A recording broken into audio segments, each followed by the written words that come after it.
আসসালামু আলাইকুম ওয়া রাহমাতুল্লাহ। প্রিয় ভিউয়ার্স, কেমন আছেন সকলে? আশা করি সকলে ভালো আছেন।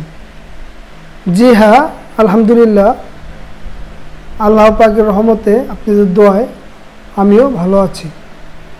তো আজকে আমি আলোচনা করব জমি পরিমাপের সকল সূত্র নিয়ে এবং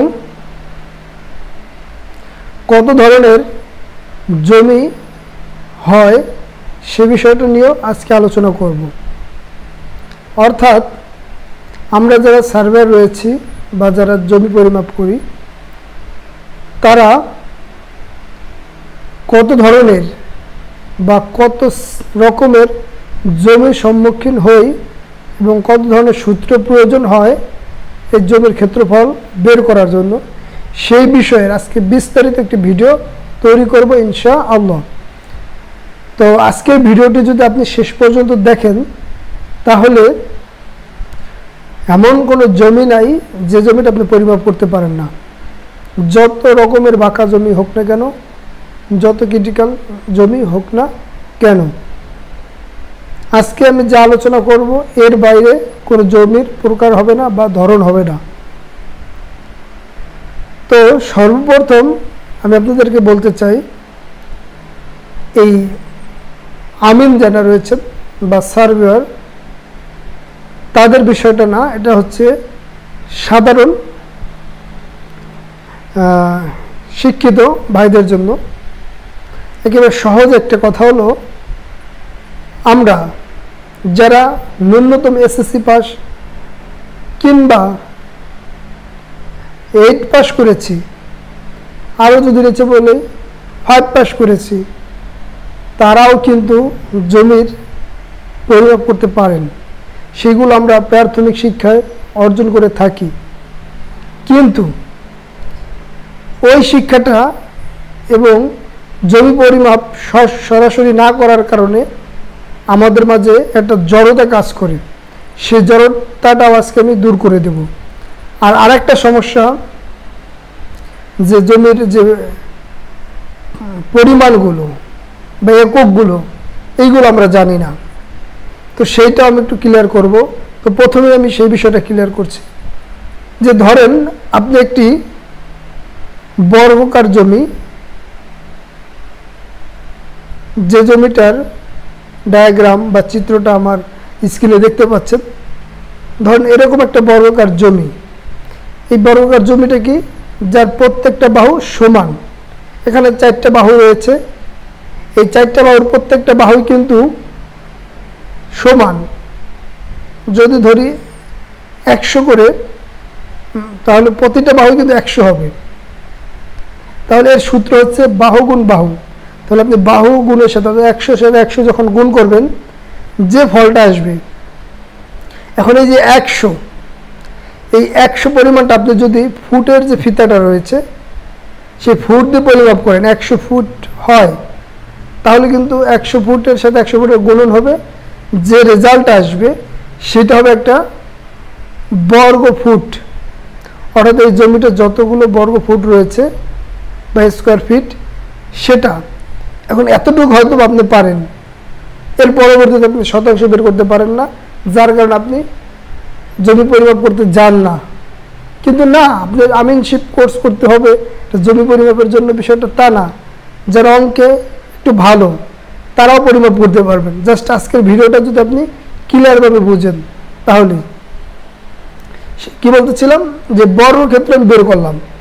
এখন এই বর্গক্ষেত্রকে আমি যদি 435.6 দিয়ে ভাগ দেই, তাহলে কিন্তু শতাংশ চলে আসলো। তাহলে কিন্তু আপনি বলতে পারলেন যে আপনার এই জমিটা বা আপনার নিজের এই জমিটা এত শতাংশ জমি রয়েছে, এত শতাংশ জমির এই জমিটার পরিমাণ হচ্ছে এত শতাংশ। তাহলে এই শতাংশটুকু বের করতে না পারার কারণেই কিন্তু আমরা জমি পরিমাপ করতে যাচ্ছি না। জমি পরিমাপ দেখে সহজ একটা বিষয়, আপনি বাহু এক পয়েন্ট থেকে অপর পয়েন্ট পরিমাপ করবেন, এভাবে চতুর্বাহু পরিমাপ করবেন।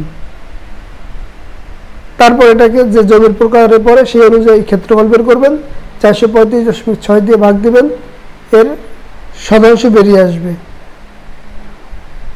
বিষয়টা সহজ না? সহজ। আবার জমিটা যদি আপনি হাতে মাপেন, এই জমিটা এরকম হতে পারে না যে আপনি হাতে মেপেছেন, তাহলে 193.6 দিয়ে ভাগ দিবেন, তাহলে এর শতাংশ বেরিয়ে আসবে। খুব সহজ না? আপনি ফুটেও মাপতে পারেন, হাতেও মাপতে পারেন, যে দিক দিয়ে করেন না কেন পারবেন। এরপর যদি আপনি লিঙ্ক দিয়ে মাপেন, যেটা আমরা নকশা থেকে উঠাই, নকশার একটা কাটা ধরলেন, কোন একটা নকশার জমির যে বাহুগুলো আছে সেই বাহু বরাবর কাটা ধরলেন, তো প্রত্যেকটা বাহু যখন কাটা ধরলেন বা একটা চিত্র অঙ্কন করলেন, ওই চিত্রটা কোন জমির প্রকার ভিতর পড়েছে সেই সূত্র হয়তো আপনি জানেন, না হয় আজকে ভিডিওর মাধ্যমে জানতে পারবেন।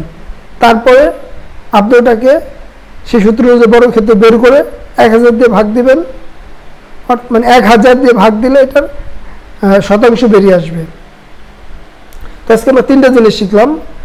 যে কোনো জমির, এটা আপনি গণিতের মাস্টার যদি হয়ে থাকেন বা আপনি যে কোনো জমির ক্ষেত্রফল বের করতে তো পারেন আপনি সূত্র অনুযায়ী। আমাদের 5-এর 4-এর বইতে 6-এর বইতে দেওয়া আছে, পরিমিতির ভিতরে এই সমস্ত ব্যাপার, এই সূত্রগুলো দেওয়া আছে।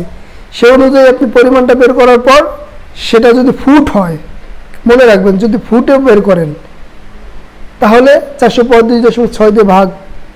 আর যদি সেটা হাত দিয়ে মাপেন, হতে পারেন আপনি হাতে একটা লাঠি বা একটা খড়ির মাধ্যমে পরিমাপটা করলেন, যেটা হিসাবটা আপনি হাত ধরছেন, তাহলে এটা 193.6 দিয়ে ভাগ দিলে শতাংশ বের করবেন। আর যদি লিঙ্কে হয়, ধরুন লিঙ্কের যে সিকল আছে সেটা, আর যদি আপনি নকশা দিয়ে করেন, যেটা গুণে স্কেল থেকে উঠাবেন, যদি গুণে স্কেল বুঝে থাকেন সেই অনুযায়ী ওটাকে আপনি 1000 দিয়ে ভাগ দিবেন। তাই হচ্ছে একটা সার কথা, সহজ একটা বিষয়।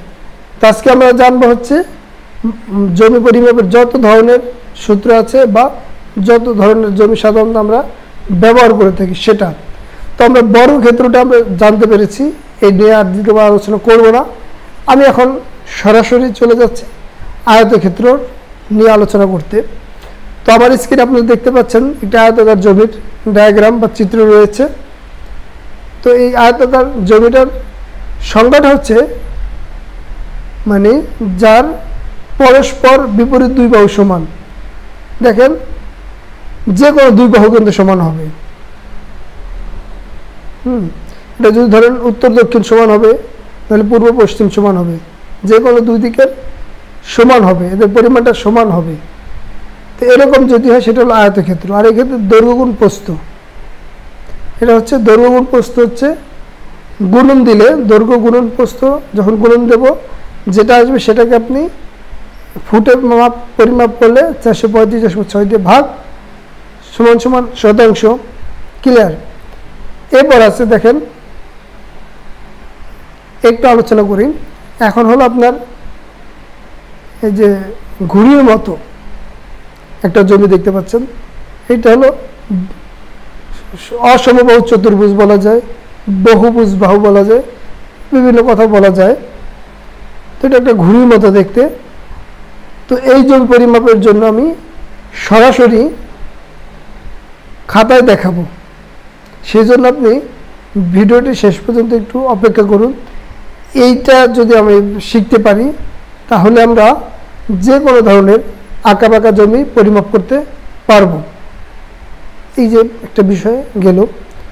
এখন এই যে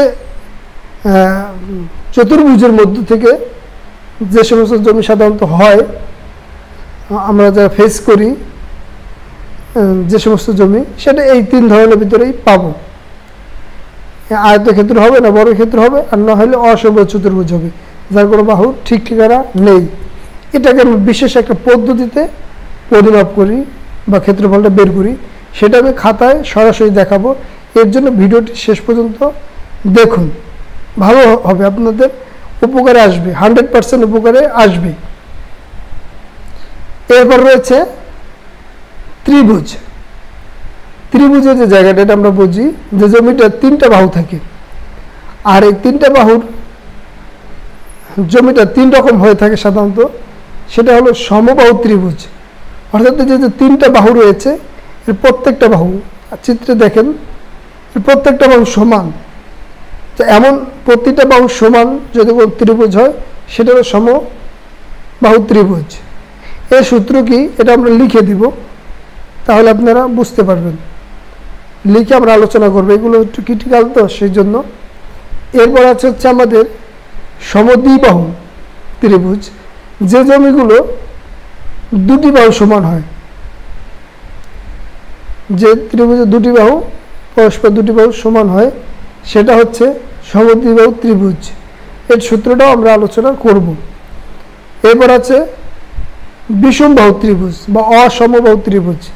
বিষমবাহু বলতে অসমবাহু ত্রিভুজ, যে ত্রিভুজের তিনটা বাহুর পরিমাণ তিন রকম, তিনটাই বাহু তার প্রতিটা বাহুর পরিমাণ তিন রকম, এক হবে না, এরকম জমি হচ্ছে বিষমবাহু ত্রিভুজ। তো এর একটা সূত্র আছে ভিন্ন রকম, সেটা আমরা জানব। এরপর আরেকটা আছে ট্রাপিজিয়াম, তো ট্রাপিজিয়ামের পরিমাপ করার জন্য আমাদের আগে বুঝতে হবে ট্রাপিজিয়ামটা কি। ট্রাপিজিয়ামের একটা চিত্র কিন্তু আপনারা আমার স্ক্রিনে দেখতে পাচ্ছেন। তো এই ট্রাপিজিয়ামটা হলো, এই যে দেখুন আমি একটা বোঝানোর জন্য অ্যারো চিহ্ন দিয়ে দিয়েছি। তো এখানে এই ট্রাপিজিয়ামের সংজ্ঞাটা হচ্ছে যে ত্রিভুজের বিপরীত দুই বাহু সমান্তরাল, মানে সমান দূরত্বে অবস্থান করে যে দুটি বাহু, আর অপর দুটি বাহু অসমান্তরাল, এদের দূরত্ব অসমান। হ্যাঁ, শুরুতে একটু ঠিক থাকলে মাঝে গিয়ে এবং শেষে গিয়ে ঠিক নেই। আর দুটি বাহু হবে হলো সমান্তরাল, সমান দূরত্বে থাকবে, যেটা যে আপনারা চিত্রে দেখতে পাচ্ছেন। এটা হচ্ছে একটা ট্রাপিজিয়াম। আর এই ট্রাপিজিয়ামের সূত্র হলো এই দুই বাহুকে যোগ করে এর উচ্চতার মাঝে যে দূরত্বটা হবে, এই যে সমান্তরাল কথাটা বললাম, এক বাহু থেকে এক বাহুর যে দূরত্বটা, এটা উচ্চতা ধরা হয় বা লম্বিক ধরা হয়, এইটাতে গুণ দিতে হবে। আর দুই দিয়ে ভাগ দিলেই এর ক্ষেত্রফলটা চলে আসবে। তারপর আমরা সূত্রের মাধ্যমে দেখাবো। তো এই হচ্ছে সূত্রগুলো। এই সূত্রগুলোই যদি আপনি ভালো করে আয়ত্ত করতে পারেন বা জানেন, তাহলে আপনি জমি পরিমাপ করতে পারবেন, কোনো রকম সমস্যা হবে না। তো চলুন বাকিটুকু আমরা খাতা কলমে শিখে নিই। তো আমি চলে আসলাম খাতা কলমের মাধ্যমে বাকি ক্লাসটুকু পরিচালনা করার জন্য। তো আমরা মোটামুটি কয়েকটি জমি সম্পর্কে জানছি। তো বর্গক্ষেত্র খুব সহজ, যেটা আপনার ডায়াগ্রামে দেখেছেন। এরপর আছে আয়তক্ষেত্র, সেটাও সহজ। এখন অসমবাহু চতুর্ভুজ বা ঘুড়ির মতো যে সমস্ত জমি হয় সেটা কিভাবে পরিমাপ করা যায় সেটা শিখব ক্লাস শেষে। আর আমি এখন ত্রিভুজের যে জমিগুলো রয়েছে সেইগুলো নিয়ে আলোচনা করব এবং এর সূত্রগুলো দিয়ে দিচ্ছি। তো প্রথমেই আমি আলোচনা করছি সমবাহু ত্রিভুজ নিয়ে। তো সমবাহু ত্রিভুজ হলো, এই যে ধরুন একটা ত্রিভুজ আকৃতির জমি, এই বাহুটা এখানেও যদি 50 ফিট হয়, এখানেও 50 ফিট, এখানেও 50 ফিট হবে। তো এটা হলো তিনটা বাহু সমান, পরিমাপ করলে একই পরিমাণ পাওয়া যাবে। আর এই জমিটা যদি সূত্রের মাধ্যমে পরিমাপ বের করি, এর কতটুকু জমি রয়েছে সেটা, তাহলে আমরা √3 নিব, ডিভাইডেড 4 ইন্টু বাহু স্কোয়ার। এই সূত্রটাকে আমরা যখন সমাধান করব তখন এর একটা ক্ষেত্রফল বের হবে, সেটাকে আমরা 435.6 দিয়ে ভাগ দিলেই শতাংশ বেরিয়ে যাবে। তো আশা করছি আপনারা সমদ্বিবাহু ত্রিভুজ সম্পর্কে একটা ক্লিয়ার ধারণা পেয়েছেন। আর যদি আরো অস্পষ্ট হয় তাহলে এই সূত্রগুলোর জন্য আমি পৃথক পৃথকভাবে ভিডিও দিব, সেই ভিডিওর জন্য অপেক্ষা থাকতে হবে, তাহলে আপনি আরো ক্লিয়ার স্পষ্ট বুঝতে পারবেন। আর তাছাড়া এই সূত্রটা আমরা তো ভাঙতে পারবো বা এই সূত্রটা সমাধান করতে পারবো, আশা করি। এবার আছে হলো আমাদের সমদ্বিবাহু ত্রিভুজ। এই যে একটা ত্রিভুজ যার এই বাহুটা যদি 100 হয়, এই বাহুটা 100 ফিট আর এটা হলো 50 ফিট। এটা হচ্ছে গিয়ে সমদ্বিবাহু ত্রিভুজ, মানে এই দুই বাহু সমান। আর এর সূত্র হলো b/√4a² - b²। এখানে বিটা হচ্ছে এটা হচ্ছে এ আর এটা হচ্ছে বি। এই দুই বাহু একই ধরা হয় এ, কারণ এটার মানও যা এটার মানও তাই হবে। এর মান সবসময় 100ই হবে, এই 100ই হবে। তো সেজন্য এটা এ আর এটা হচ্ছে বি। তো সূত্র অনুযায়ী যদি সাজান তাহলে বির জায়গায় 50 মানটা বসাবেন যখন সমাধান শুরু করবেন।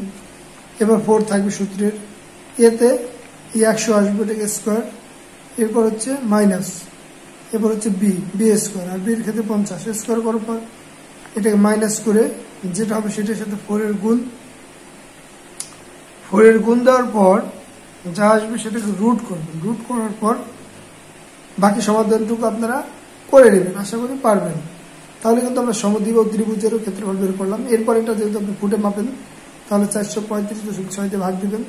যদি নকশা থেকে এরকম একটা জমি মেপে বের করেন এবং এর সমাধান বের করেন তাহলে হয়তোবা গুণিয়ায় যদি করেন অর্থাৎ লিঙ্কের হিসাব তাহলে 1000 দিয়ে ভাগ, আর হাতের হিসাব হলে 193.6 দিয়ে ভাগ দিলে শতাংশ বেরিয়ে আসে।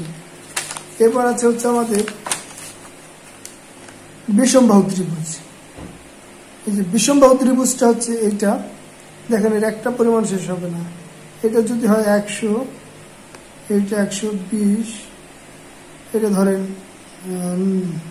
90, তাহলে তিনটে বাহু কিন্তু 3 রকম, একটা পরিমাণও ঠিক নাই। এর জন্য এটা বিষমবাহু ত্রিভুজ বা অসমবাহু ত্রিভুজ। এর সূত্র হচ্ছে root s into s minus a s minus b into s minus c। এখানে s হচ্ছে অর্ধ পরিসীমা, অর্থাৎ এই 90, 120, এই 100কে যোগ করে 2 দিয়ে ভাগ দিলে যেটা আসবে যে মানটা সেটা হচ্ছে s এর মান। এর সময় হচ্ছে অর্ধ পরিসীমা, আর পরিসীমা হচ্ছে এই তিনটার যোগফল হচ্ছে পরিসীমা, আর এটাকে 2 দিয়ে ভাগ দিলে হবে অর্ধ পরিসীমা। তাহলে s এর মান হচ্ছে অর্ধ পরিসীমা। এখানে s এর মান s বসবেন, এখানে এর মান যেটা দিলেন এটা বসাবেন, x এর মান বসাইবেন, আবার বির যে মান আছে বির মান বসাবেন, s এর মান দিবেন, এটা যোগ করে 2 দিয়ে ভাগ করে যে মানটা আসে মানে অর্ধ পরিসীমা। c এর মান বসাবেন, তিনটা বাহু মানও বসানো হইলো, s এর মানও বসাবেন। এবার স্বাভাবিক সমাধান করে করে শেষে রুট করলেই যেটা আসবে সেটা হলো ক্ষেত্রফল। ওইটাকে 435.6 দিয়ে ভাগ দিলেই শতাংশ পেয়ে যাবেন। আশা করি বুঝতে পারছেন। এবার হচ্ছে ট্রাপিজিয়াম। ট্রাপিজিয়ামের বিষয়টা হলো ট্রাপিজিয়াম দেখছেন, এই যে এটা এই ধরনের জমি হচ্ছে ট্রাপিজিয়াম আকৃতির জমি। এর দূরত্বটা, এটা দুটো কিন্তু সমান, সবসময় কি হয় এর দূরত্ব সমান হবে। তাহলে এখানেও যদি 50 ফিট হয় এখানে আপনি 50 ফিটই পাবেন, কিন্তু এইটার এখানে যদি 50 হয় এখানে হয়ে যাবে 150, এখানে হয়ে যাবে আর একটা, এইভাবে যদি ধরেন হ্যাঁ এটা পরিমাণ হবে। কিন্তু আর এখান থেকে যাই ধরেন না কেন এটা কিন্তু একটাই পরিমাণ থাকবে, ঠিক আছে। এই বাহু থেকে এই বাহু পরিমাণ এখানেও যা হবে এই পাশেও তাই হবে, অর্থাৎ বিপরীত দুই বাহুর অবস্থান হচ্ছে সমান্তরাল, মানে সমান দূরত্ব অবস্থান করে, আর অপর দুই বাহু হচ্ছে অসমান্তরাল, এক এক জায়গায় এক এক রকম পরিমাপ। তো এই জমিটা হলো ট্রাপিজিয়াম। আর ট্রাপিজিয়ামের সূত্র হচ্ছে কি হাফ, এবার ইন্টু, এবার a প্লাস b, অর্থাৎ এইটার আর এইটার যোগফল, সমান্তরাল বাহুর সমষ্টি গুণন হচ্ছে উচ্চতা, এই যে উচ্চতা আসবে এইটা এখান থেকে পরিমাপ করার পর এই 50 বা এখান থেকে পরিমাপ করলে একই আসবে 50, সেটা হলো উচ্চতা। এবার বাকি হলো আপনার সমাধান আকৃতিতে আপনি করে যাবেন, করে যা পাবেন সেটা হবে বর্গক্ষেত্র, আর ওটাকে 435.6 দিয়ে ভাগ দিলে হবে শতাংশ। তো আপনারা বলতে পারেন যে ভাই আপনি শুধু আপনি বলে যাচ্ছেন সমাধান করছেন, আসলে একটা সূত্র যদি আমি ম্যানুয়ালি সমাধান করে দেখাইতে চাই তাহলে এটা অনেক বড় একটা ভিডিও হবে। আজকে আমাদের সূত্র নিয়ে আলোচনা বা জমির প্রকার নিয়ে আলোচনা, যার কারণে আমরা বিস্তারিত যাচ্ছি না। আমার পৃথক কোনো একটা জমি নিয়ে পরিকল্পনা ক্ষেত্রফল বের করে এবং এর শতাংশ বের করে দেখাবো ইনশাআল্লাহ। এবার বলেছিলাম যে ঘুড়ি আকৃতির জমিটা, ঘুড়ি আকৃতির জমিটার জন্য আপনি এই যে দেখেন আমার কাছে রয়েছে একটা নোট আমি করেছিলাম বা আমাদের কাছে রয়েছে নোটগুলো আমরা দিয়ে থাকি স্টুডেন্টদের। তো এইখান থেকে আমি সরাসরি দেখিয়ে দিচ্ছি। তো এইটা একটা অসমবাহু চতুর্ভুজ বলতে পারেন, ঘুড়ির মতো একটা জমি বলতে পারেন, যাই বলেন না কেন। এখন এখানে একটা মজার ব্যাপার, আপনার যত ধরনের আঁকা বাঁকা জমি হোক না কেন, আপনি জমিটাকে একটু ঠান্ডা হতে চিন্তা করবেন। ধরেন এখানে কিন্তু পয়েন্ট করা, কিন্তু স্বাভাবিকভাবে তো এই যে না, তাহলে এখন আমি চিন্তা করলাম যে এই পয়েন্ট থেকে এই পয়েন্ট একটা দাগ যদি আমি টানি, তো 2 ভাগ হইল। এরপর এই যে একটা পয়েন্ট, এই পয়েন্ট থেকে এই জায়গায় একটা মিল করে দিলাম, আবার এই পয়েন্ট থেকে এই জায়গায় একটা মিল করে দিলাম। তাহলে কি হলো দেখেন, এই যে একটা হয়তো বা এটা একটা সমবাহু ত্রিভুজ হয়ে গেল, এটা বিষমবাহু ত্রিভুজ, এটা হয়তো বা সমদ্বিবাহু ত্রিভুজ, এটা হয়তো বা সমদ্বিবাহু ত্রিভুজ বা বিষমবাহু ত্রিভুজ, যাই হোক না কেন, একটা জমির প্রকারভেদের মধ্যে চলে আসলো। অর্থাৎ আমরা এতক্ষণ যাবৎ যতগুলো সূত্র শিখেছি, যে কোনো একটা সূত্রের ভিতরে এটা চলে আসবে। এরকম আপনার যত ধরনের আঁকা বাঁকা জমি হোক, আপনি যদি ওইগুলোকে পয়েন্ট করেন, পয়েন্ট করার পর আপনি কিন্তু সেটা একটা প্রকারে নিয়ে আসে জমি পরিমাপটা করতে পারবেন। হ্যাঁ, পয়েন্ট আকারে আপনি জমিটা পরিমাপ করতে পারবেন। এখন আমি নকশা থেকে একটা জমি দেখাচ্ছি। দেখেন এই যে একটা জমি, এই যে 3838, হ্যাঁ 3838, দেখেন বোঝা যাচ্ছে কিনা। এই যে কিন্তু একটা দাগের একটা জমি, এই জমিটা আমরা কিভাবে পরিমাপ করব? এটা পরিমাপ করার জন্য আমরা একটা পয়েন্ট করতে পারি। তো সাধারণত আমরা এই থেকে একটা পয়েন্ট করে নিলাম, এরপর এই একটা পয়েন্ট করে নিলাম, এরপর আবার যদি আমি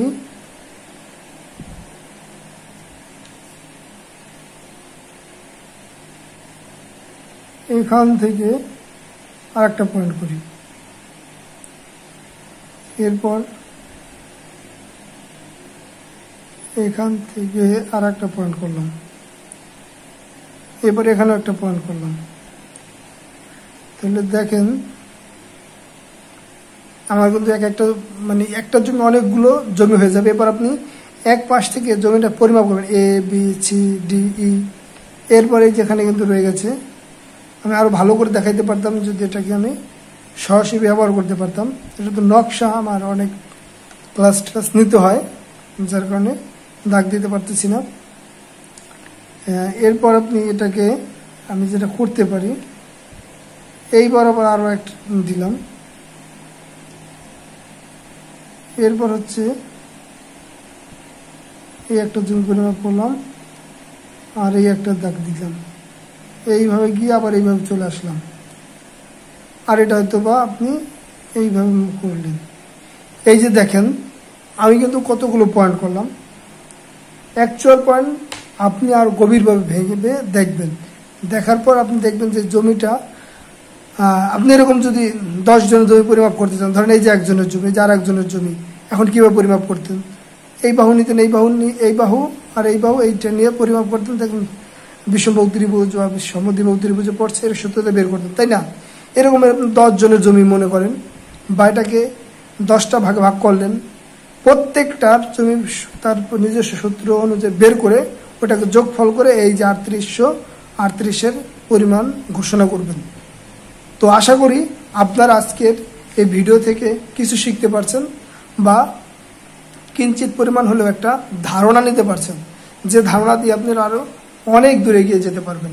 তো আজকের ভিডিওটা যদি আপনার ভালো লেগে থাকে আর আজকের ভিডিওটা করতে যদি মনে হয় যে আমাদের কষ্ট হয়, পরিশ্রম হয়, হ্যাঁ দীর্ঘদিন যাবত আপনাদের জন্য কাজ করে যাচ্ছি, তো আপনারা যদি আমাকে একটু সাপোর্ট করেন তাহলে কিন্তু আমি আপনাদের জন্য আরো বেশি বেশি কাজ করার সুযোগ পাবো। অর্থাৎ এই চ্যানেল থেকে এখনো কোনো রকম বেনিফিট আমি পাচ্ছি না বা পাইনি, যেটা হয়তো বা আমারই সম্পূর্ণ ব্যর্থতা। তারপরও যদি আপনারা আমাকে একটু সাহায্য করেন, একটু ওয়াচ টাইম বৃদ্ধি করার ক্ষেত্রে সাহায্য করেন, তাহলে আমি বেনিফিটেড হব। আর বেনিফিটেড যখন হতে শুরু করব তখন কিন্তু আর ভালো ভালো সুন্দর সুন্দর ভিডিও দিতে আমি সক্ষম হব। এখন আমার অন্য কাজের দিকে বা আমার যে ক্লাস নিতে হয় ওদিকে আমার সময়টা বেশি দিতে হচ্ছে, আর এদিকে সময় দিতে পারছি না। সেটা কারণ হচ্ছে এখান থেকে আমার কোনো বেনিফিট আসতেছে না, সেই জন্য। তো আপনারাই যদি একটু আমাকে সাপোর্ট দেন তাহলে আমি আপনাদের জন্যই হয়ে যাব, আমি আপনাদেরই হয়ে যাব। তাহলে সকলে ভালো থাকবেন, সুস্থ থাকবেন, আর ভিডিওটিকে শেয়ার দিয়ে ছড়িয়ে দিন, আর অনেককে শিখুক এবং আমারও কিছু ওয়াচ টাইম বৃদ্ধি পাক। আল্লাহ হাফেজ।